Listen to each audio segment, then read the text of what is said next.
Hola a todos, bienvenidos a un nuevo vídeo del curso de programación. En este vídeo vamos a ver la unidad 3, bucles y estructuras de decisión, todo ello enfocado a la programación en Java. El contenido de esta unidad va a ser, por una parte, ver las estructuras de decisión, bifurcaciones, con if else, if y la cláusula switch case, y también ver las estructuras de repetición, es decir, los bucles.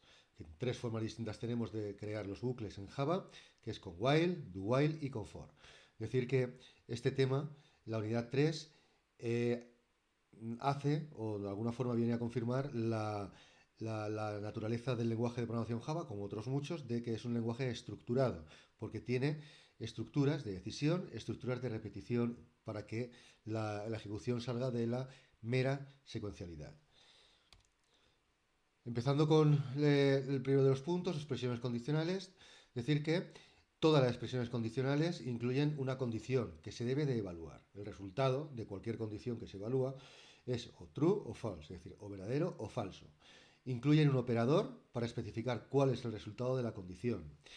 Tenemos aquí el diagrama de flujo que podría representar cualquier expresión condicional o en este caso cualquier condición bifurcación. Y tenemos en el rombo lo que sería la condición, password de entrada es igual a password guardada. Daros cuenta que estamos utilizando un operador de comparación. Si se cumple la condición, iría por la rama del true y si no se cumple, por la rama de false. Este sería el diagrama de flujo de cualquier bifurcación o expresión condicional. Formas distintas de poderlo hacer es con if else, if, switch, case y el operador. Con el operador de interrogación también podemos hacer expresiones condicionales, pero como veremos posteriormente es menos usado. Si empezamos solo con la primera de las formas de realizar bifurcaciones, es simplemente utilizando la palabra reservada if. En este caso tan solo se contempla un bloque de instrucciones a ejecutar en caso de que la condición se cumpla. Si no se cumple, no ejecutaríamos ningún bloque de instrucciones. En la diapositiva que tenemos en este momento visible, tenemos tanto el pseudocódigo como el diagrama de flujo. En el pseudocódigo, como podemos ver, ponemos if, a continuación la condición entre paréntesis, y el bloque de sentencias a ejecutar en caso de que se cumpliera la condición. Como cualquier bloque de sentencias o instrucciones, entre llaves. En caso de que no se cumpla la condición, no se ejecutaría nada. Si atendemos al diagrama de flujo, el flujo vendría por la parte superior y una vez que se tomaran las decisiones oportunas en la instrucción de bifurcación, continuaría por la parte inferior. Lo primero que tenemos es una condición. Si se cumple, iríamos por la rama del true y se ejecutarían las sentencias y ya continuaría la ejecución. Y en caso que fuera falsa la condición, que no se cumpliese, directamente saldríamos de lo que es la sentencia de bifurcación. Si condición es igual a true, se ejecutan las instrucciones dentro de if. Si la condición es false, las instrucciones dentro de if no se ejecutan. Aquí tenemos un ejemplo. Definimos dos variables de tipo char, carácter y carácter 2, las inicializamos a A y B. Y ponemos si carácter es igual a A, daros cuenta que es lo que es el operador de comparación de igualdad es dos signos de igual. Si se cumple esta condición, imprimimos por pantalla el carácter es A. Si no se cumple, no haríamos nada. Y a continuación tenemos si carácter 2 es A, el carácter es A. Imprimiría en pantalla el carácter es A. De las dos condiciones tan solo se cumple la primera, la segunda no porque carácter 2 es B, con lo cual lo único que obtendríamos de este código es que se imprimiría por pantalla el carácter es A. Luego lo podemos ampliar con if else. En este caso sí que tendríamos un bloque de instrucciones a ejecutar en caso de que se cumpliera la condición y un bloque de instrucciones a ejecutarse en caso de que no se cumpliera la condición.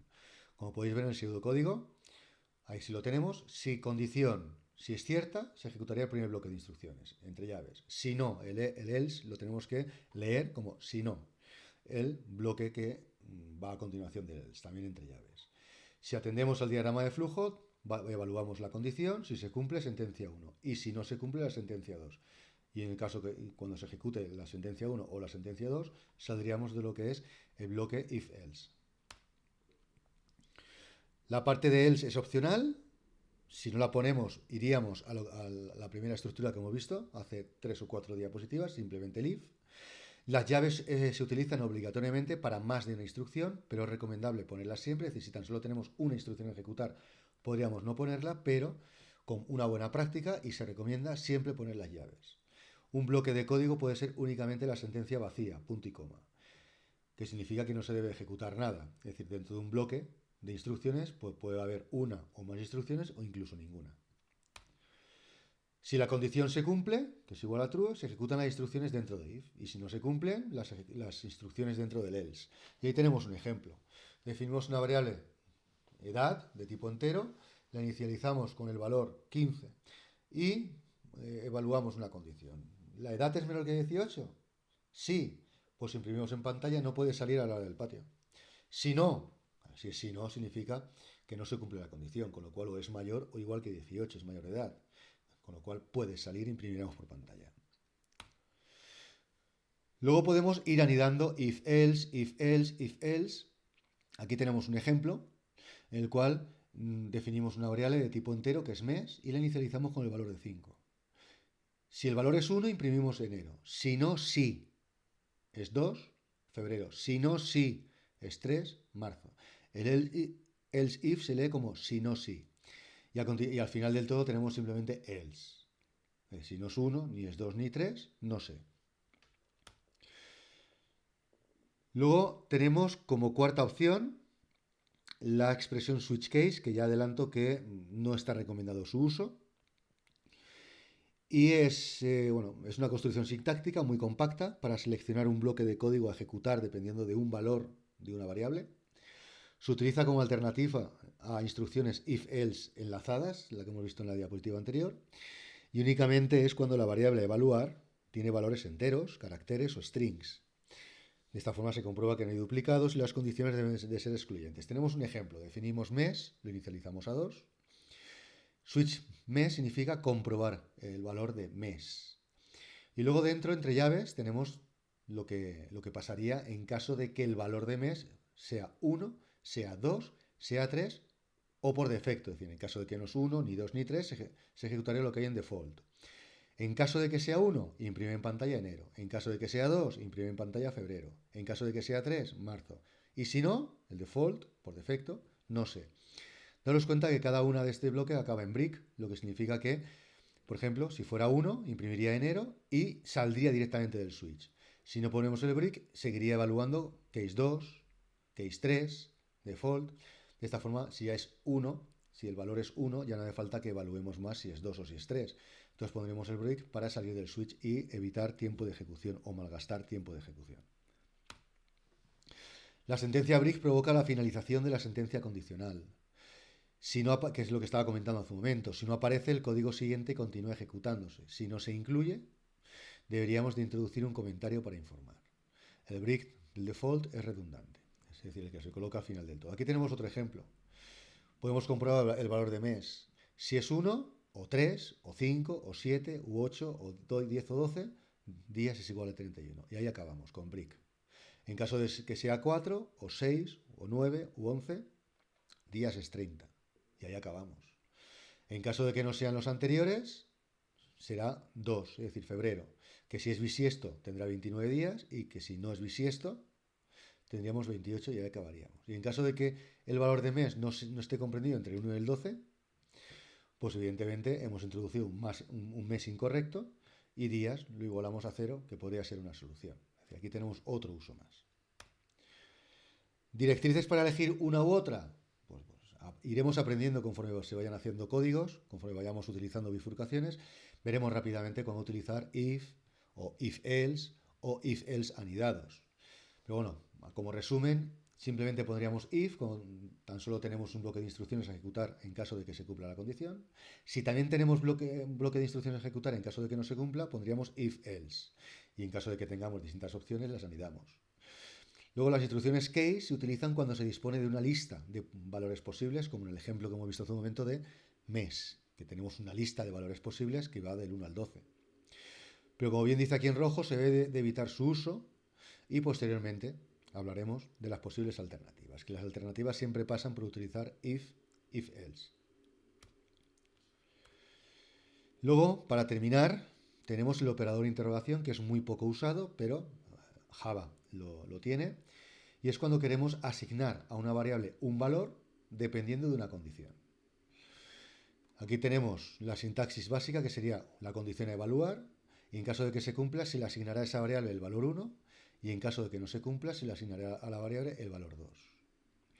Aquí tenemos un ejemplo. De hecho, en este ejemplo se ve la equiparación entre if-else y la forma compacta de variable, o sea, del operador interrogación. Daros cuenta de la forma clásica. Si se cumple la condición, a variable le damos el valor 1, y si no, a variable le damos el valor 2. Con el operador interrogación, ¿cómo se puede hacer? Pues variable igual a condición. Si la condición es cierta, se le da el valor 1, con lo cual a variable se le daría el valor 1. Y si no se cumple, a variable se le daría el valor 2. Es otra forma de poderlo hacer. Yo siempre recomiendo no utilizar el operador interrogación y utilizar las formas clásicas de if, if-else. Una vez vista la estructura de decisión, vamos a pasar a ver las estructuras de repetición, es decir, cómo hacer o cómo crear bucles en Java. Como estructuras de repetición para crear bucles en Java disponemos de tres posibilidades: while, do while y for. Aparte de las estructuras while, do while y for, disponemos de dos sentencias, break y continue, que nos van a permitir finalizar el bucle o finalizar la iteración actual, la repetición actual, como veremos al final de este punto. Si empezamos con while, aquí tenemos la sintaxis básica y el diagrama de flujo.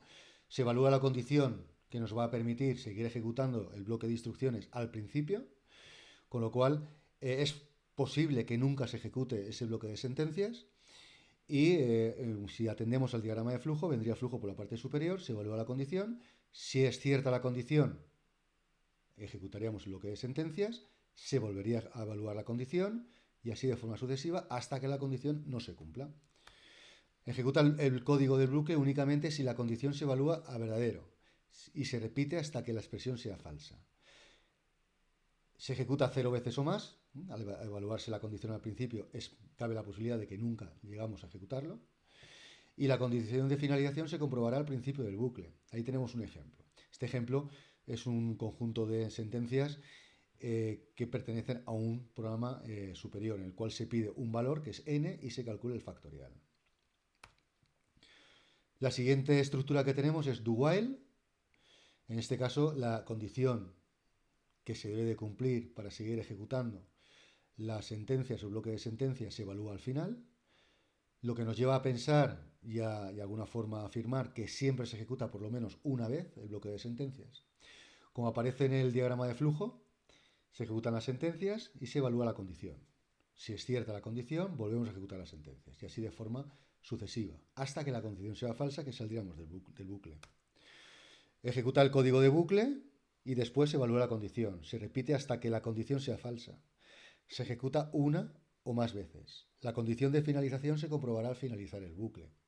Ahí tenemos un ejemplo. En este ejemplo se define una variable nota de tipo doble y lo que hace es ir leyendo notas con un lector de tipo scanner, eso es un objeto de la clase scanner, y con next doble lo que hacemos es ir leyendo notas de teclado hasta que la nota sea 5 o mayor que 5. Daros cuenta. Se ejecuta esta lectura mientras que la nota sea menor que 5.0. En el momento que sea 5 o superior, dejaría de ejecutarse, en este caso, la única sentencia, que es leer un nuevo valor. For es la tercera de las estructuras que tenemos para poder crear bucles. En este caso sí que podemos saber y sabremos las veces que se va a ejecutar el bucle. Y lo principal es que vamos a tener un contador. Un contador que vamos a inicializar al principio. Ese contador va a formar parte de la condición que se debe de cumplir para que se ejecute ese bloque de sentencias, sentencia 1, 2, 3 hasta n, y ese contador en cada iteración se va a actualizar.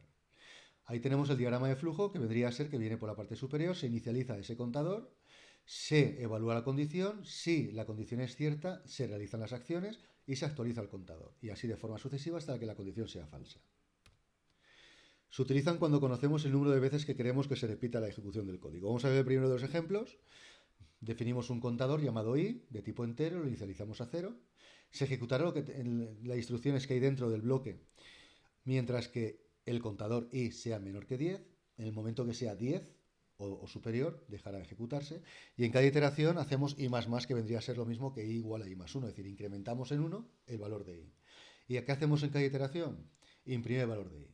El resultado de este bucle sería imprimir por pantalla del 0 al 9, porque en la última iteración i valdría 10, como no cumple la condición de que 10 no es menor que 10, sino que es igual, ya no se ejecutaría. El segundo de los ejemplos viene a ser el mismo cálculo de factorial que hemos visto anteriormente y forma parte de un programa más extenso. Los bucles for tradicionalmente utilizan un contador local al bucle, que es el contador es la variable i que hemos visto hace un momento, que es local, no se puede utilizar fuera. O sea, se crea y se destruye dentro del bucle. Se crea al iniciar el bucle y se destruye cuando finaliza, cuando salimos del bucle. Con lo cual no existe, no tiene ámbito fuera. Y nombres típicos que se pueden utilizar para este contador pues es IJKMN, como por ejemplo en este ejemplo que tenemos aquí que hemos visto anteriormente. Dos sentencias, break y continua, como he comentado anteriormente. La primera de ellas, break, me va a permitir salir del bucle, finalizar el bucle, y continue me va a permitir terminar la iteración actual. Y empezaría la siguiente. Eso sí, se recomienda no utilizar sentencias break y continua, a no ser que sea obligatorio, de alguna forma su uso tenga que ser obligatorio. Con esto ya habremos acabado el contenido de esta unidad 3. Espero que os haya servido para conocerlas, ya que gracias a estas estructuras Java tiene, o cualquier lenguaje de programación tiene la potencia que tiene que tener. Cualquier problema que podéis tener me lo hacéis saber y nos vemos en el siguiente vídeo. Muchas gracias.